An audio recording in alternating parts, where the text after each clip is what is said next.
আল্লাহর প্রতি বান্দা বিশ্বাস করবে যে রব আছে।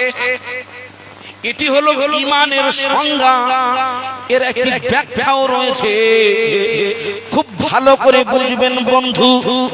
আমরা যারা ওয়াজ শুনছি, আমরা যারা ওয়াজ শুনতে বসেছি, আমি আপনাদের কাছে প্রশ্ন করছি, বলুন তো ওয়াকফ সম্পত্তি দখল হয়ে যাচ্ছে, এটা আমাদের করণীয়, এটি এই ওয়াকফ সম্পত্তিটা রক্ষা করার দায়িত্বটা ঈমানি দায়িত্ব না ওয়া ঈমানি দায়িত্ব।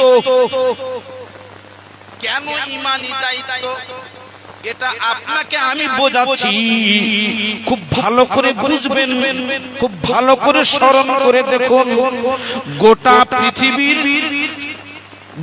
পৃথিবীতে যত মসজিদ আছে, আপনাদের সুন্দরপুর এলাকায় একটি মসজিদ আছে, দেখেন আপনারা জুমার নামাজ পড়েন, আদায় করে।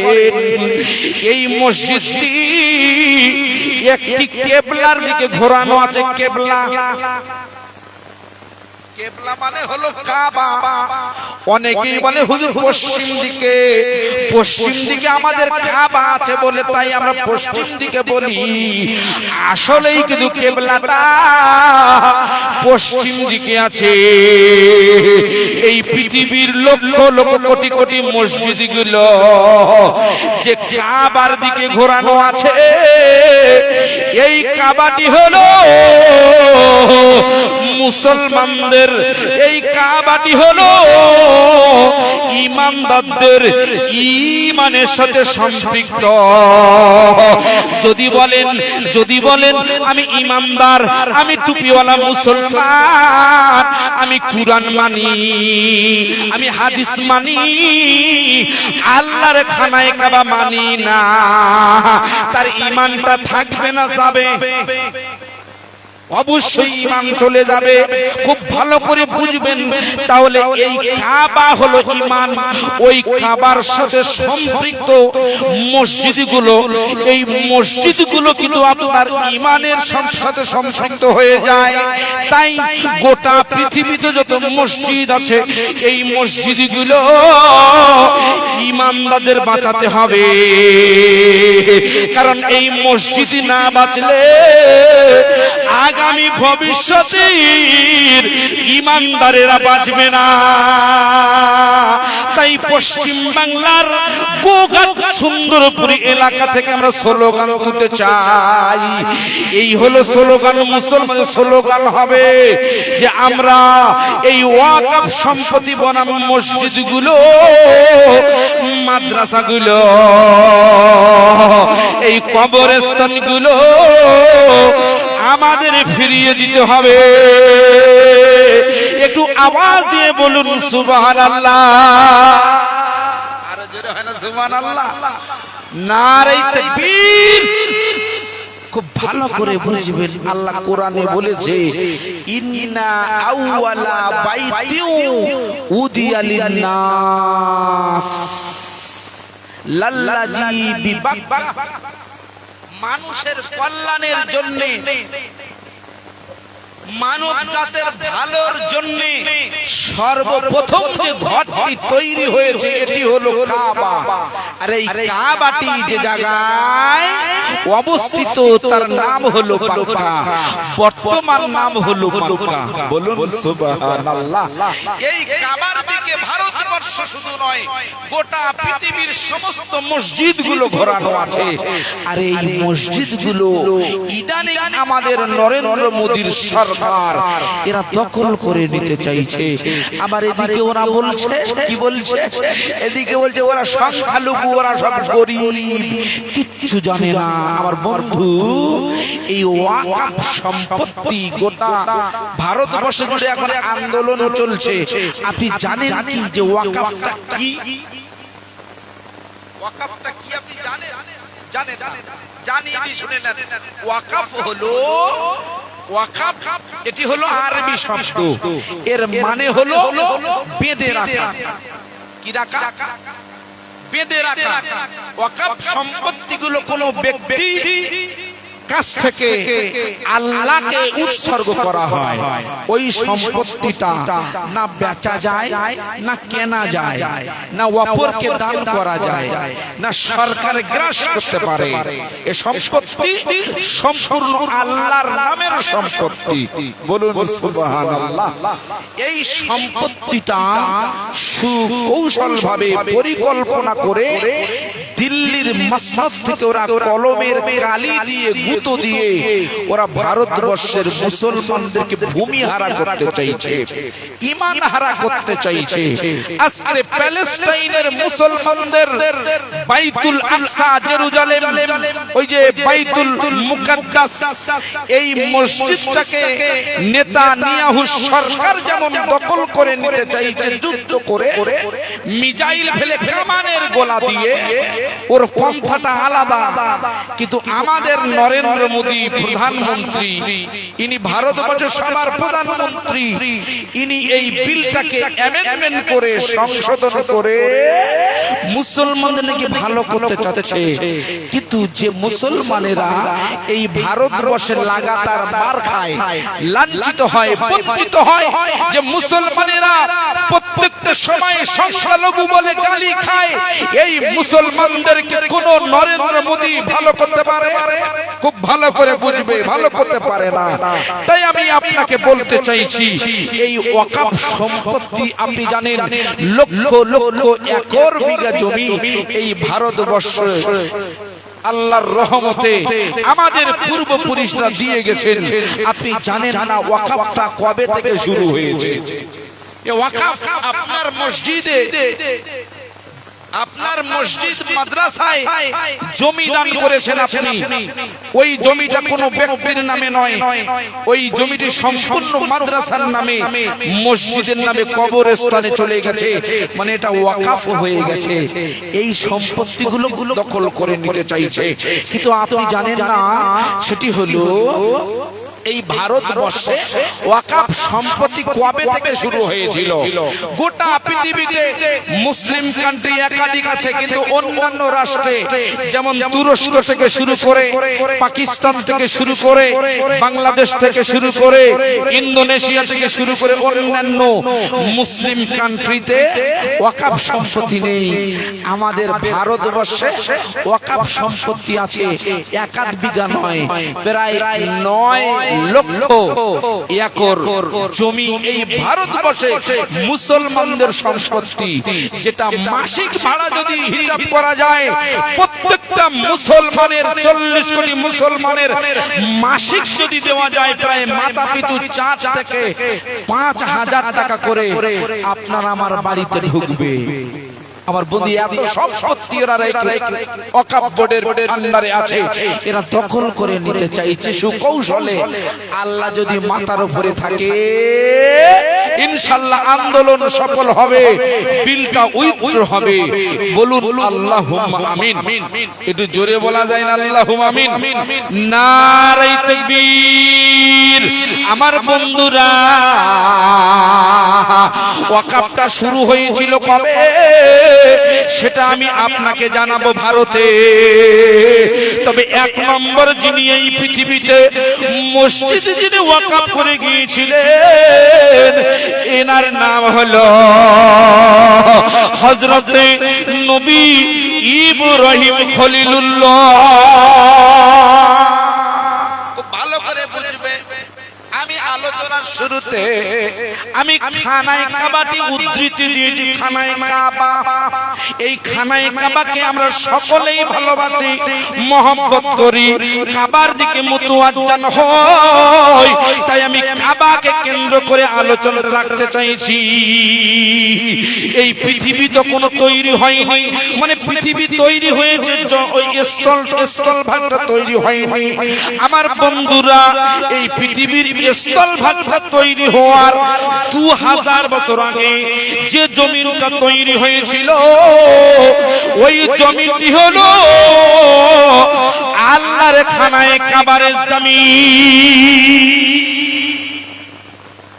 2000 বছর আগে এই খানায়ে কাবার জমিনটা আল্লাহ পাক তৈরি করেছে। তারপরে আস্তে আস্তে ওই জমিনের সাথে জোড়া লাগিয়ে গোটা পৃথিবীর 250 থেকে 300 খানা দেশের মতন স্থলভাগ আল্লাহ তৈরি করেছেন।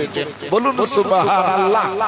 পৃথিবীর প্রথম কাবা যিনি তৈরি করেছিলেন, পৃথিবীর প্রথম কাবা আল্লাহর ফেরেশতারা আসমান থেকে অবতরণ করে আল্লাহর কাবা তৈরি করেছিলেন। বলুন সুবহানাল্লাহ। হযরত আদম আলাইহিস সালাম তিনি দুনিয়ায় আসলেন, দুনিয়ায় এসে তিনি ওই কাবাকে আবার পুনর্নির্মাণ করলেন। কজন হলো? দুজন হলো। তারপরে খুব ভালো করে বুঝবেন, হযরত নবী শীশ আলাইহিস সালাতু ওয়াস সালাম তিনি ওই কাবাটাকে আবার পুনর্নির্মাণ করলেন। কজন? তিনজন হলো। তারপরে নবী ইব্রাহিম এসে গেলেন। এই পৃথিবীতে এসেছে, কাবার কোনো চিহ্ন নাই। তার কারণ হলো পৃথিবীর আবহের বর্তনে ওই কাবাটা নিশ্চিহ্ন হয়ে গেল, কাবার ভিত্তি হারিয়ে গেল। আল্লাহ কোরআনে বলে দিল, হে নবী ইব্রাহিম, হে নবী ইব্রাহিম, আমি আল্লাহ বলছি তুমি আমার একটি ঘর তৈরি করো, ঘর নির্মাণ করো।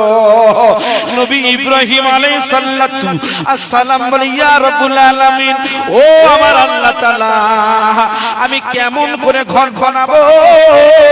বলে তুমি পৃথিবীর মাঝখানে ঘরটা বানাও, পৃথিবীর মিডিলে, পৃথিবীর মিডিলে ঘরটি বানাও। নবী ইব্রাহিম বলছেন, আল্লাহ আমি কি করে বুঝব পৃথিবীর মাঝখান কোনটা?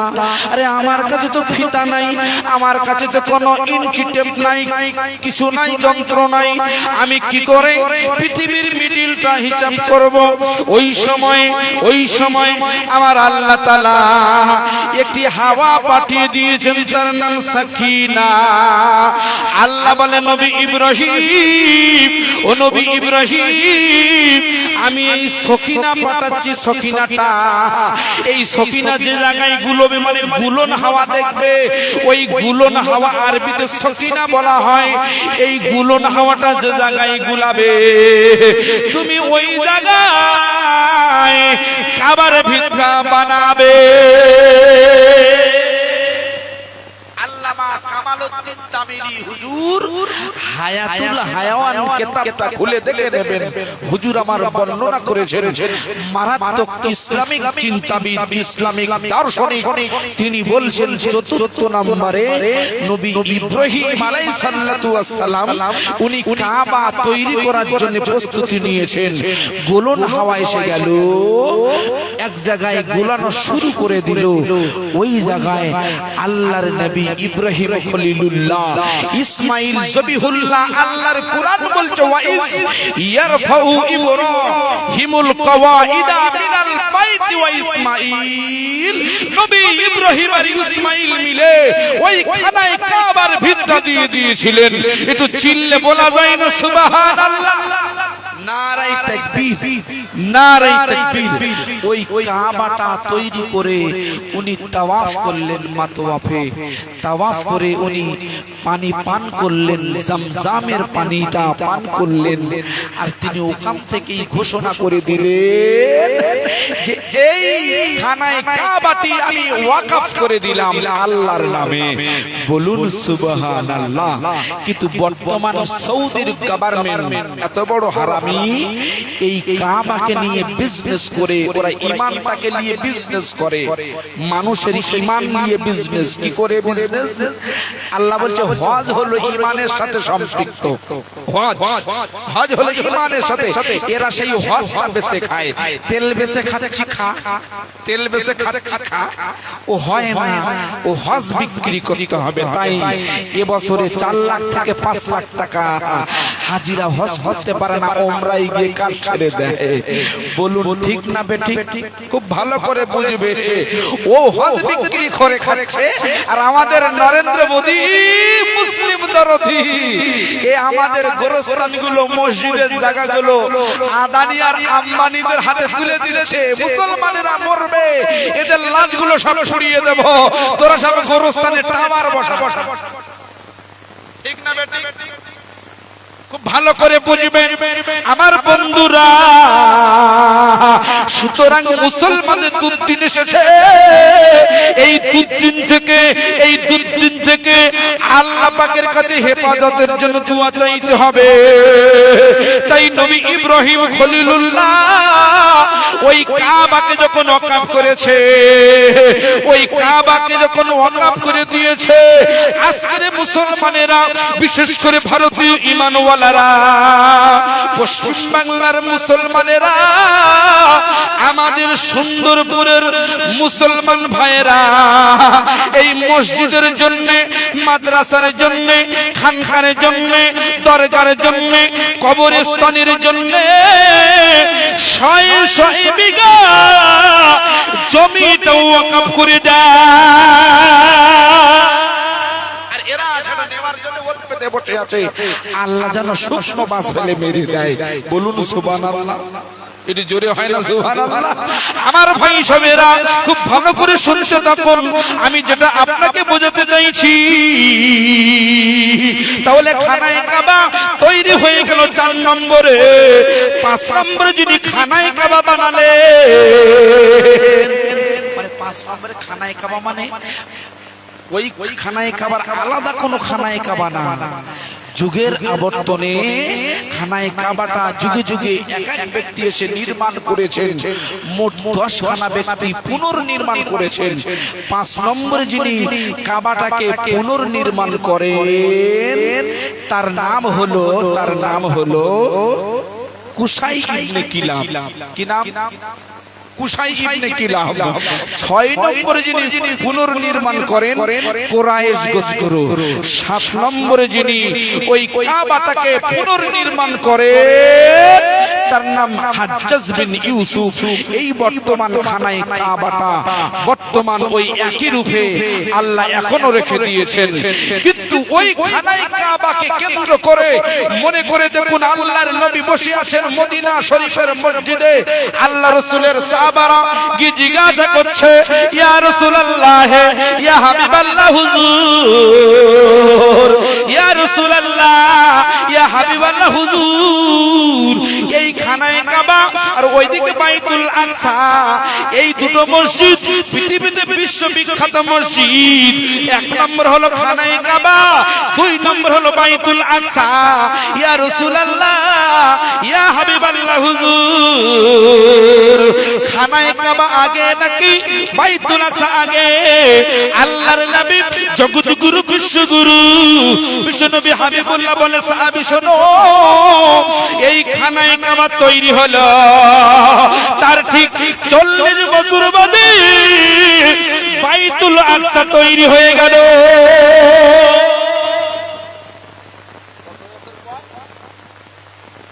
বছর পর হাদিসটা মুখস্থ করে রাখেন। করেছেন কে? হযরতে নবী ইয়াকুব আলাইহিস সালাতু ওয়াস সালাম। যে মসজিদটাকে কেন্দ্র করে আজকের পৃথিবীর ইহুদিরা একত্রিত হয়েছে, আপনি চিন্তা করেছেন?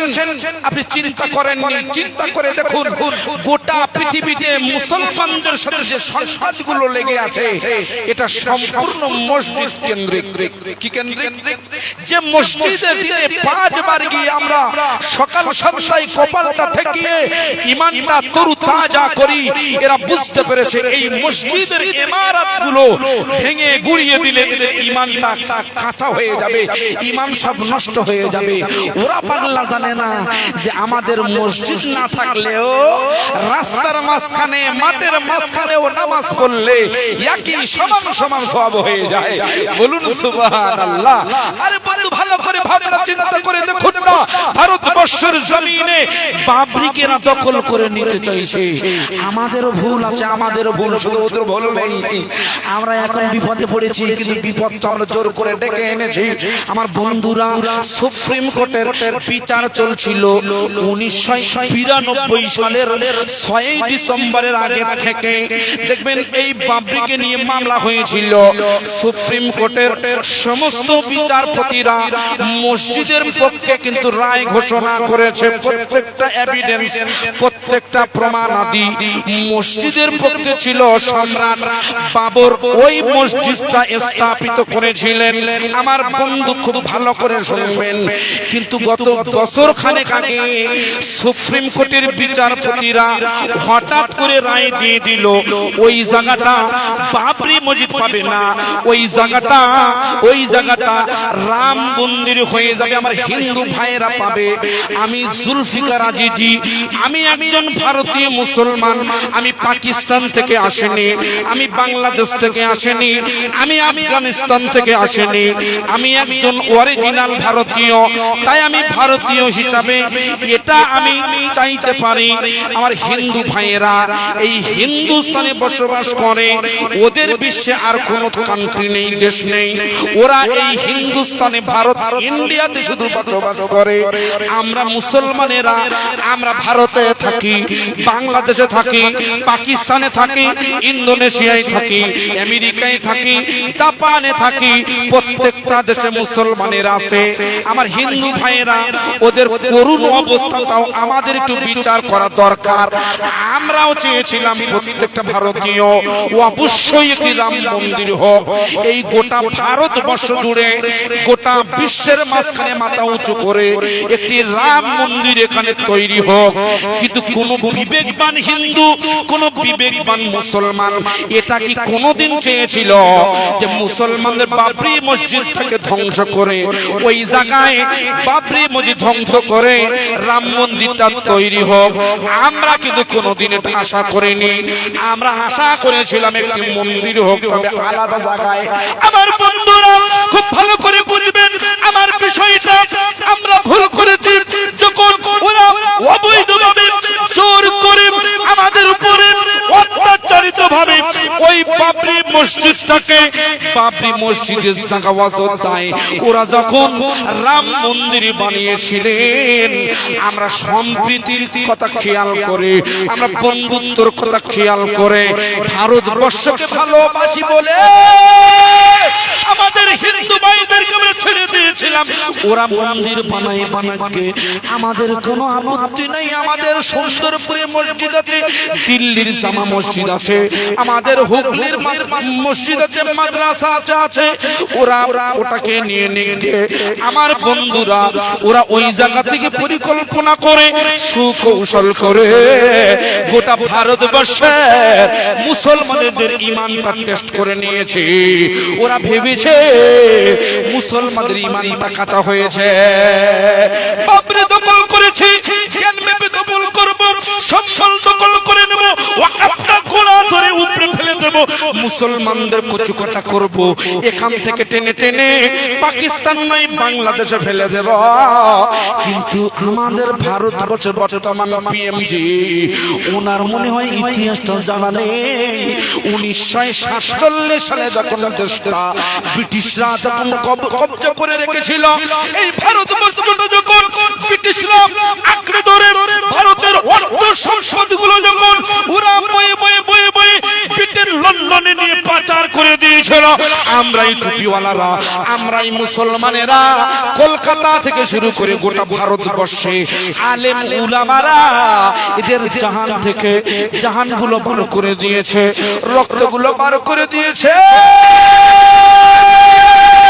এরা সময় দিয়ে, রক্ত দিয়ে, শ্রম দিয়ে নিজের জীবনটা এই ভারতবর্ষের জন্য উৎসর্গ করে দিয়ে 1947 সালে হিন্দু মুসলমান জৈন সকলের বন্ধুত্বর মাঝখানে, সকলের আন্দোলনের ফলে এই ভারতবর্ষটা স্বাধীনতা অর্জন করেছিল।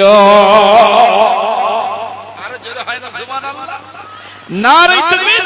আজকে তোমরা এসে ওয়াকফটা নষ্ট করে দিতে চাইছো, কিন্তু আপনি মনে করে দেখুন না, আমি আপনাকে মনে করাচ্ছি, খুব ভালো করে বুঝবেন। আমি আপনাকে নিয়ে জেরুজালেম নয় ওই প্যালেস্টাইনে যাব, তবে তার আগে আমি আপনাকে নিয়ে একটু পেছনের দিকে চলে যাই। 1191 সাল, কত সাল? 1191 সাল। আজকে 2025 সাল। 1191 সালে ভারতবর্ষে কি যুদ্ধ হয়েছিল? যুদ্ধ, কার সাথে যুদ্ধ হয়েছিল জানেন? যুদ্ধটা হয়েছিল মিস্টার মঈজউদ্দিন ঘুরি ওরফে মোহাম্মদ ঘুরির সাথে মিস্টার পৃথ্বীরাজ চৌহানের সাথে কি যুদ্ধ হয়েছিল না? আপনার মনে নাই? তখন খাজা গরিব নওয়াজ হিন্দুস্তানের জমিনে অবস্থান করছেন। খাজা গরিব নওয়াজ আজমেরের রাজস্থানের জমিনে উনি তখন অবস্থান করছেন। ঠিক সেই সময়ে রাজা পৃথ্বীরাজ চৌহান ইনি ওই দিল্লি থেকে শুরু করে রাজস্থান আজমেরের উপর এনার কিন্তু রাজত্ব ছিল, রাজত্ব। যুদ্ধের আগে যখন খাজা গরিব নওয়াজ মাইনুদ্দিন চিশতি হুজুর রহমাতুল্লাহ আলাইহি উনি যখন তারাগড় পাহাড়ে এসে ওনার আস্তানাটা কিনেছিলেন, ওনার আদর্শ দেখে, ওনার চেহারা দেখে, ওনার কথাবার্তা শুনে, ওনার আখলাক দেখে ভারতীয় হিন্দুরা এরা হাজারে হাজারে খাজা গরিব নওয়াজ, খাজা গরিব নওয়াজের হাতে হাত দিয়ে ঈমানের কলমা পড়ে নিয়েছিলেন। একটু আওয়াজ দিয়ে বলবেন না সুবহানাল্লাহ। আমরা খাজা হুজুরের দরবারে যাই, এখন যাই তো খাজা হুজুরের দরবারে যাই, বিড়ির বান্ডিল নিয়ে যাই। আল্লাহর কি রে, বিড়ির বান্ডিল নিয়ে আমরা গাড়িতে চলে যাই খাজা হুজুরের দরবারের পাশে গিয়ে আমরা সবাই বিড়ি টানি। তবে সবাই না, কিছু কিছু মাল আছে দেখবে খাজা হুজুরের নামে ভক্তের দাবি করে এরা সব বিড়ি খায়। আসলে এরা ভক্ত না, এরা সব 2 নম্বর মাল। 1 নম্বর যারা ঈমানওয়ালারা এরা কোনোদিন বিড়ি সিগারেট খেতে পারে না। আমার বন্ধুরা, খাজা গরিব নওয়াজ মাইনুদ্দিন চিশতি হুজুর রহমাতুল্লাহ আলাইহি তারাগড় পাহাড়ে উনি আস্তানা যখন গিয়েছে, রাজা পৃথ্বীরাজ চৌহান ওনাকে একটি আদেশনামা দিয়েছিলেন। আদেশনামা পত্রে আদেশ লিখে দিয়েছে, হে ফকির সাহেব, তুমি এই ভারতবর্ষ এই আজমেরটা ত্যাগ করে এই ভারতটা তুমি ত্যাগ করে দাও। কেন ভারত ত্যাগ করতে হবে? কেন? ভারতবর্ষের অবুঝ হিন্দু ভাইয়েরা, অবুঝ বিধর্মী ভাইয়েরা আপনার সুন্দর আচরণ দেখে, সুন্দর আদর্শ দেখে এরা সব ধর্মান্তরিত হয়ে যাচ্ছে। হেই ফকির সাহেব, এখান থেকে যা। বলুন নাউজুবিল্লাহ, জোরে বলেন নাউজুবিল্লাহ। উনি আশ্চর্য হয়ে গেলেন, মানুষ মানুষের কাছে যাবে, যেটা মনে লাগবে সেটা করবে, এটা তো মানুষের বৈশিষ্ট্য। আমি আপনাকে এই জায়গায় আটকে বসিয়ে রাখতে পারি? যদি আমার ওয়াজ যদি আপনাদের না ভালো লাগে, আপনি পেশাব করার নাম করবেন। অনেকেই দেখবে বাথরুমের নাম করে চলে যায়, অনেকে বলছে না আমার বউ ডেকেছে চলে যেতে হবে, অনেকেই বিভিন্ন রকমের বাহানা দেখে চলে যায়। মানুষকে আটকে রাখা যায় না। তাই অধিকাংশ জায়গায় আল্লাহর রহমতে আপনাদের দুআয় মানুষ ওয়াজ শুনে বসে বসে আল্লাহর শুকরিয়া। তাই আমি আপনাকে বলছি, ফকির সাহেবের কাছে যাচ্ছে মানে খাজা গরিব নওয়াজ মাইনুদ্দিন হুজুরের আদর্শ দেখে কলেমা পড়ে যখন মুসলমান হয়ে যায়, রাজা পৃথ্বীরাজ চৌহানের হিংসা হয়, আরে ওই ইসলাম ধর্ম গ্রহণ করবে, এটা হতে পারে? আমার বন্ধু, ইসলাম ধর্ম এমন একটা শান্তির ধর্ম।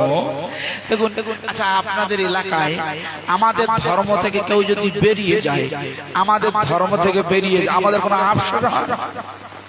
তুই তোর জীবন নিয়ে বেরিয়ে গেছিস, তুই জাহান্নামে যাবি জাগে না।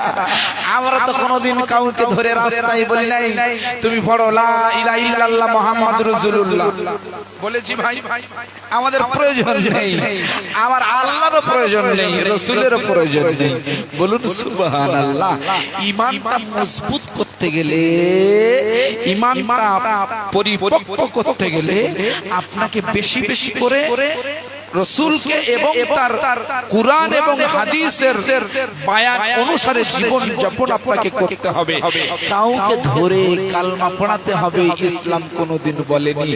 যার ইচ্ছা হবে সে এসে কালমা পড়বে। তাই আল্লাহ রাসূল বলেছেন, আমি যখন পৃথিবীতে এসেছি নূর হিসাবে, কদ জাকুম মিনাল্লাহি নূর, এই নূর আমি এসেছি। এই নূরটা যেখানেই যাবে সেখানকার মুসলমানেরা মুসলমান হয়ে যাবে। একটু চিল্লে বলা যায় না সুবহানাল্লাহ। খাজা গরিব নওয়াজ হুজুরের সাথে যখন বিয়াদবি করেছে, হুজুর একটি কঠিন বদদোয়া করেছিলেন, ও পৃথ্বীরাজ চৌহান, আমি তোমাকে কথা দিয়ে দিলাম, তুমি গত আগামী কয়েক দিনের মধ্যে তুমি বন্দী হয়ে যাবে, বন্দী। রাজা পৃথ্বীরাজ চৌহান অবাক হয়ে গেলেন, আরে ফকির সাহেব তুমি বলো কি? বলে হ্যাঁ আমি ঠিকই বলছি, আপনি আগামী কয়েকদিনের ভিতরে গ্রেফতার হয়ে যাবেন, আপনি বন্দী হয়ে যাবেন। রাজা পৃথ্বীরাজ চৌহানের রাগে শরীরটা টকবক করে ফুটছে।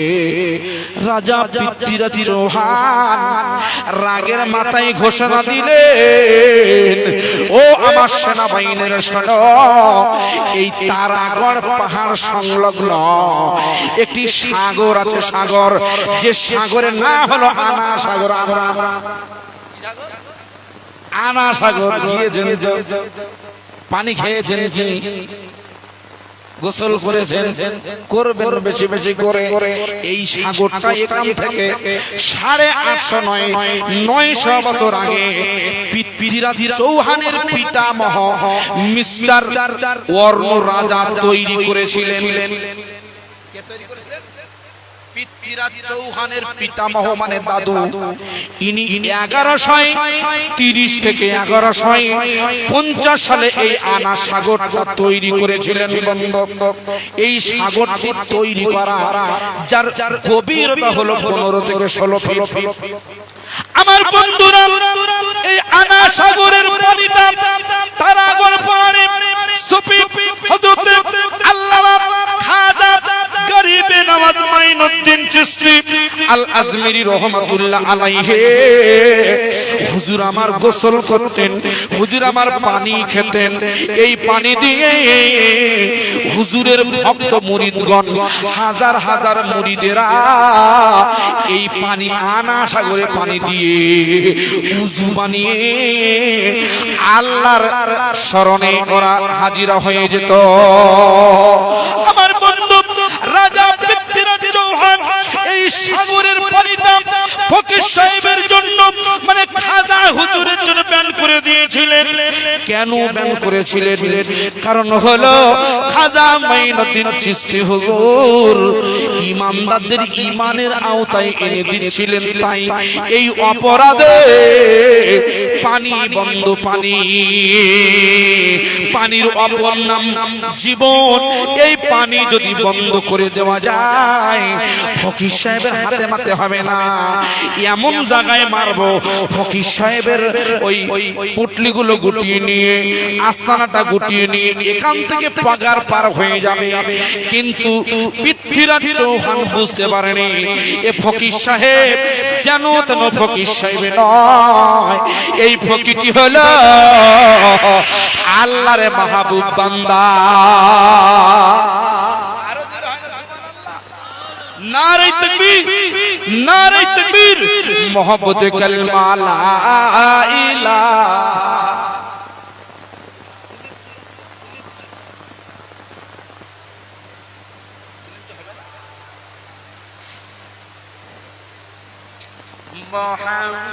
মেদুর রাসূলুল্লাহ নবী গেলেন তয়েফে নবী গেলেন তয়েফে নবী গেলেন তয়েফে পাথর মারে কাফেরে রক্তের ধারায় পা দুখানি রাঙা হয়ে যায় আগসয় নবী আমার আগসয় নবী আমার আল্লাহর কাছে কয় তয়েফবাসী ও বুঝেরা চেনে না আমায় লা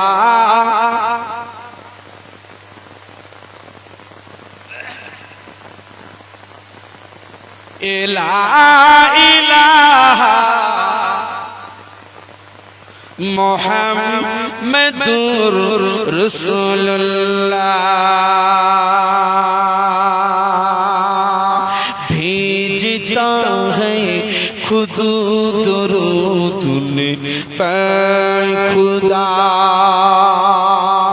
आशिको तुम भी पढ़ो सल्ली আলা সকলে একসাথে আমার সাথে একই কণ্ঠে আপনারা ভুলে গেলে হবে না আমি খাজা হুজুরের কাছে যাব আমি প্যালেস্টাইনেও যাব ওয়াজ ভুলিয়ে ফেলো না তবে তার আগে আমরা সবাই যারা বসে আছি আমরা কিন্তু সবাই রাসূলের উম্মাহ আশিকে রাসূল আর আশিকে রাসূল না হলে ঈমানটা আপনার পরিপূর্ণ হয় না ঈমান দিয়ে শুরু করেছি তাই যদি আপনি ঈমানদার বলে দাবি করেন তাহলে আমার সাথে পড়ুন একটু দরুদ পড়ুন কি দরুদ আল্লাহুম্মা সাল্লি আলা সাইয়্যিদিনা মাওলানা মুহাম্মদ এটি হলো দরুদ আরো একটি দরুদ সংক্ষেপ দরুদ সকলে বলুন সাল্লি আলা সাল্লি আলা সাল্লি আলা সাল্লি আলা খুব সুন্দর হয়েছে আরো একটু জোরে হলে আরো একটু সুন্দর হতো একটু জোরে বলেন সাল্লি আলা সাল্লি আলা সাল্লি আলা সাল্লি আলা বলুন বলুন সাল্লি আলা সাল্লি আলা সাল্লি আলা সাল্লি আলা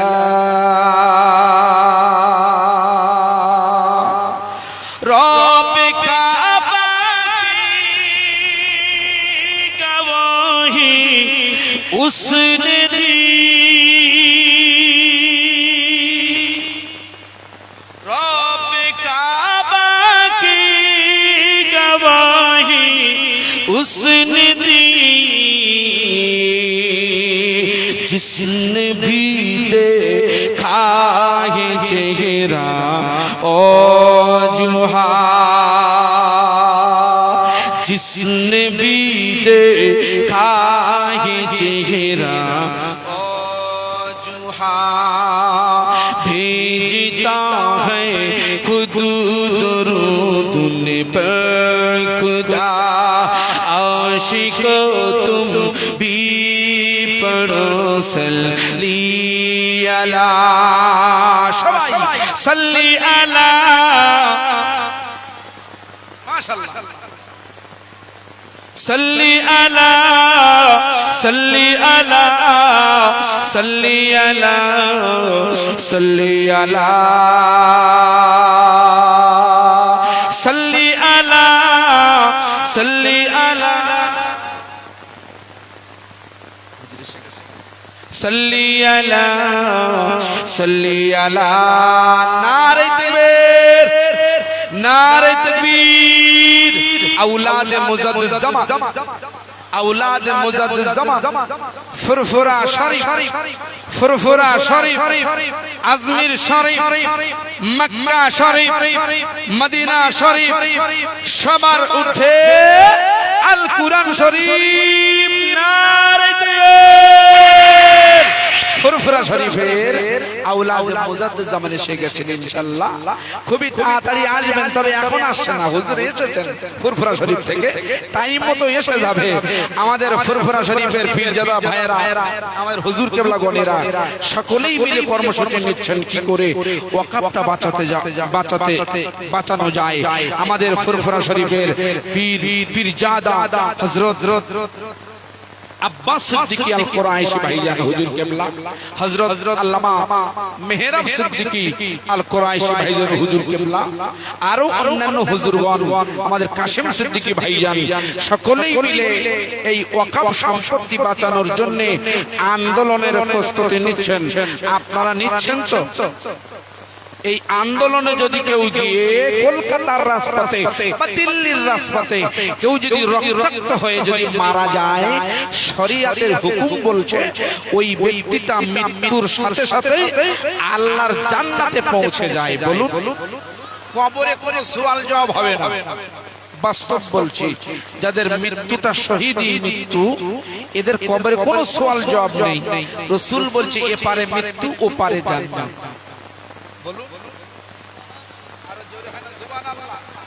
আন্দোলনে সবাই যাবে, কি বয়স্ক, কি তরুণ নওজোয়ান, কি মাঝবয়সী, সকলেই, মহিলারাও যেতে পারে অবশ্যই, বেশাক পর্দার সাথে যাবে ইনশাআল্লাহ।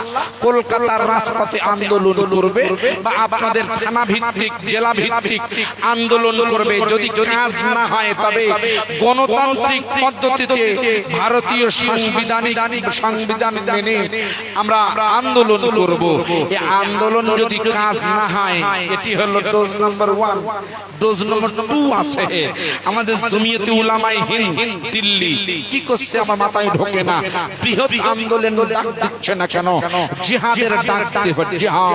জিহাদ মানে শুধু যুদ্ধ না, জিহাদ মানে আন্দোলন, জিহাদ মানে অধিকার ছিনিয়ে নেওয়ার জন্য যেসব পরিকল্পনা করা যায়, কর্মসূচি নেওয়া যায়, এটার নাম জিহাদ। আর ওরা যেটা জিহাদের ব্যাখ্যা বলে সেটি সম্পূর্ণ অবৈধ ব্যাখ্যা। ওরা মানে জিহাদ মানে শুধু কামান বন্দুক গুলি, যেটা করছে ইসরায়েলের সারা ঢ্যামনারা। আমার বন্ধুরা খুব ভালো করে শুনবেন, আমি আপনাকে যে জায়গায় রাখছিলাম, খাজা গরিব নওয়াজ হুজুর রহমাতুল্লাহ আলাইহি, উনি ওনার খানকা শরীফে বসে, ওনার দরগা শরীফ বসে বসে বসে বসে বসে বসে যখন পানিটাকে সিল করে দিয়েছে, আনা সাগরে পানি পান করে দিয়েছে, হুজুর বলছে বাবা এই লোটাটা নিয়ে যাও, এই লোটাটা ওই আনা সাগরের পানিগুলো নিয়ে চলে আসো। খাদেম বলছে হুজুর, বলছে হ্যাঁ আমি ঠিক বলছি, নিয়ে যাও নিয়ে যাও, এই লোটাটা তুমি নিয়ে যাও। আল্লাহর নামে বিসমিল্লাহ বলে লোটাটা তুমি বাড়াবে, ওই আনা সাগরের পানিতে যখন পুড়িয়ে দেবে সমস্ত পানি চলে আসবে। আমার বন্ধুরা, আল্লাহর ওলিদের কেরামতটা দেখে নিন, আল্লাহর ওলিদের কেরামতিটা শুনে নিন। হুজুর নিজে গেলেন না, হুজুরে খাদেমটা পাঠিয়ে দিলে, খাদেম বিসমিল্লাহ বলে পানি ব্যান করছে। ওরা আমার পৃথ্বীরাজ চৌহানের লোকেরা, ওরা পানি ব্যান করেছে, পানি দেবে না।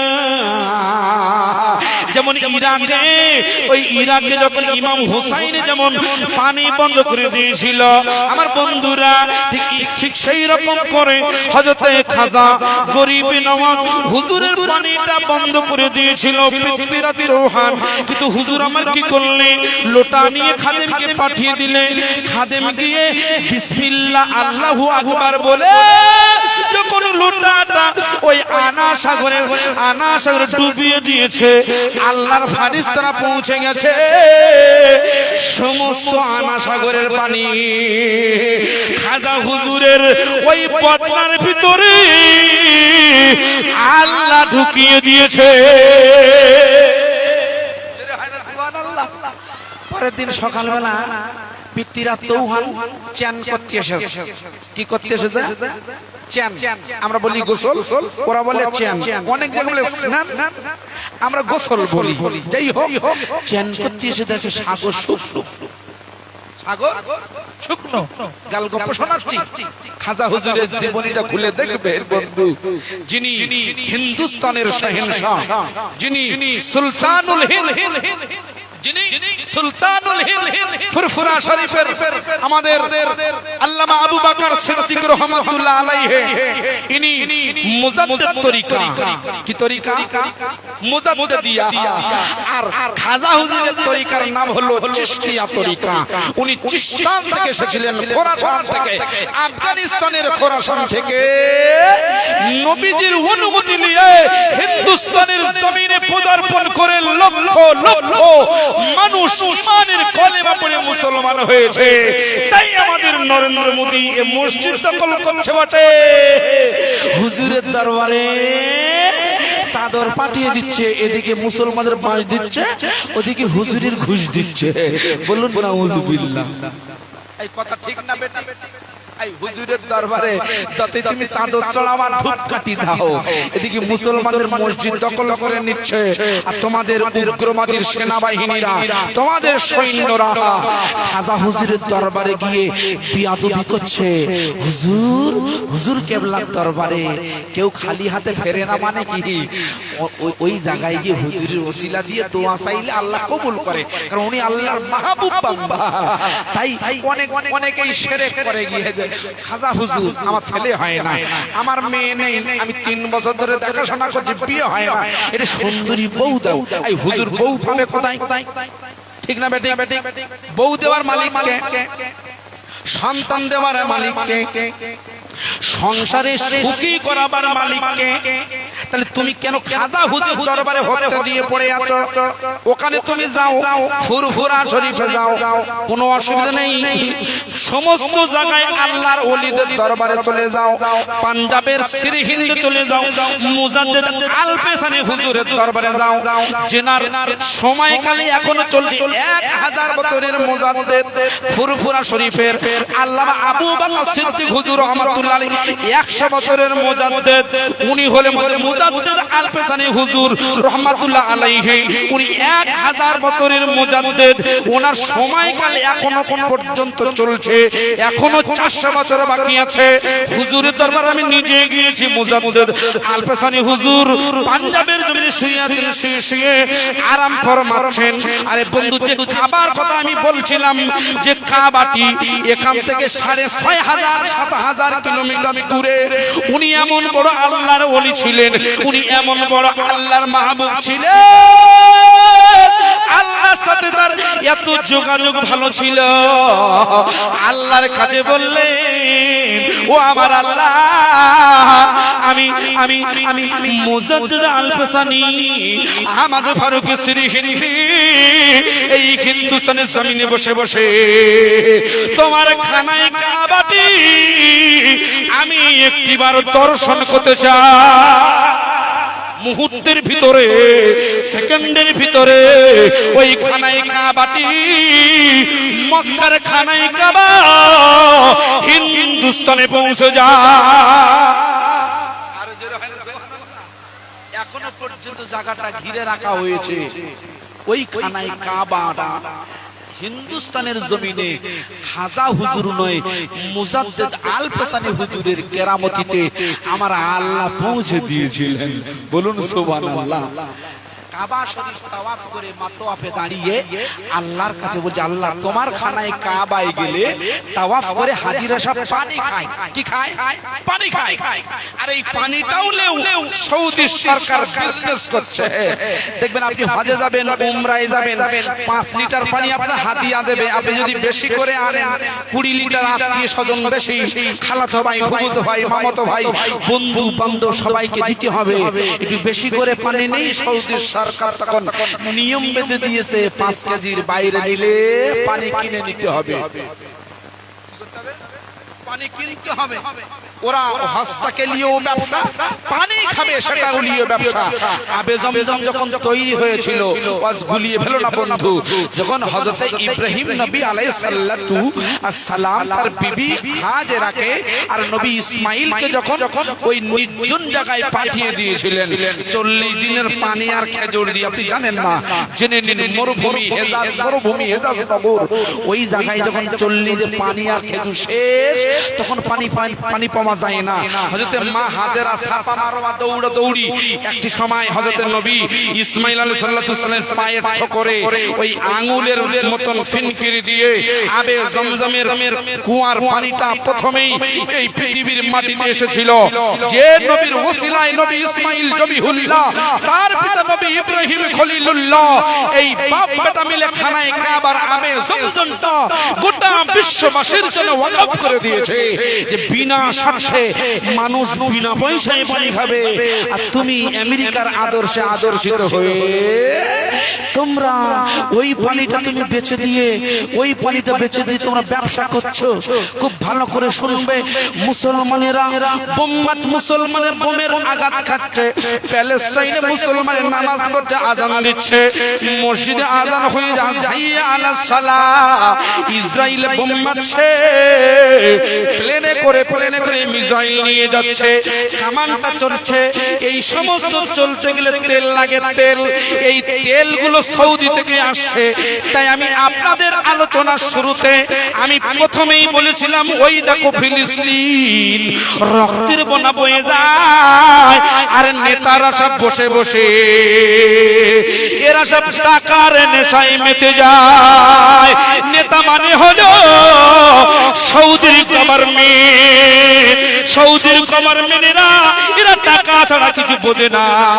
হাজার লাখ প্যালেস্টাইনের মুসলমানেরা এরা রক্তাক্ত হয়ে যাচ্ছে, ওদের কোনো যায় আসে না, ওদের চেয়ারটা নড়ে না, গদিটা নড়ে না, এরা টাকা পেলে সব ভুলে যায়।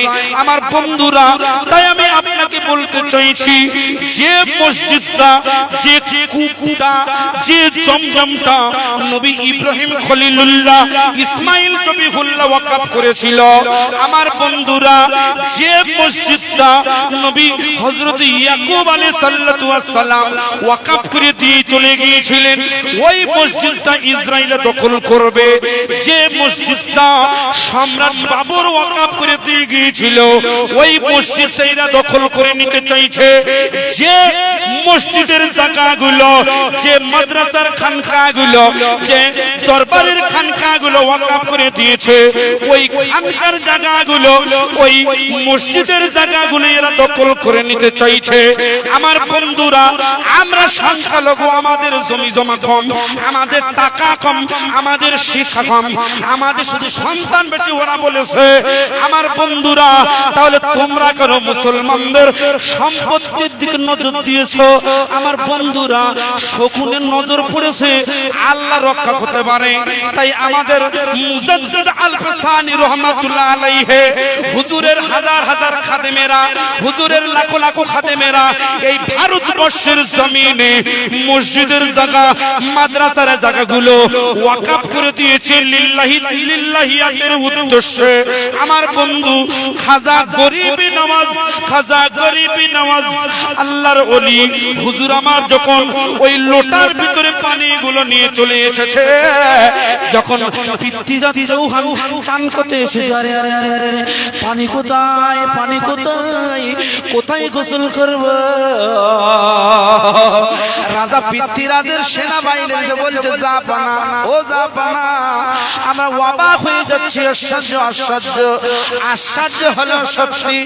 ওই যে তারাগড় পাহাড়ে এক ফকির সাহেব আস্তানা গেড়েছে, ওই আস্তানা গেড়ে ওখান থেকে একটা ব্যক্তি পাঠিয়ে দিয়েছিল আমাদের চোখের সামনে। আমরা যখন পানি বন্ধ করেছি, ওনার একটি খাদেম এসে একটি লোটা নিয়ে লোটাটা বুড়িয়েছে। ওই লোটার ভিতরে আপনার পিতামহের তৈরি করা এই আনা সাগরের পানিটি, সমস্ত পানি লোটার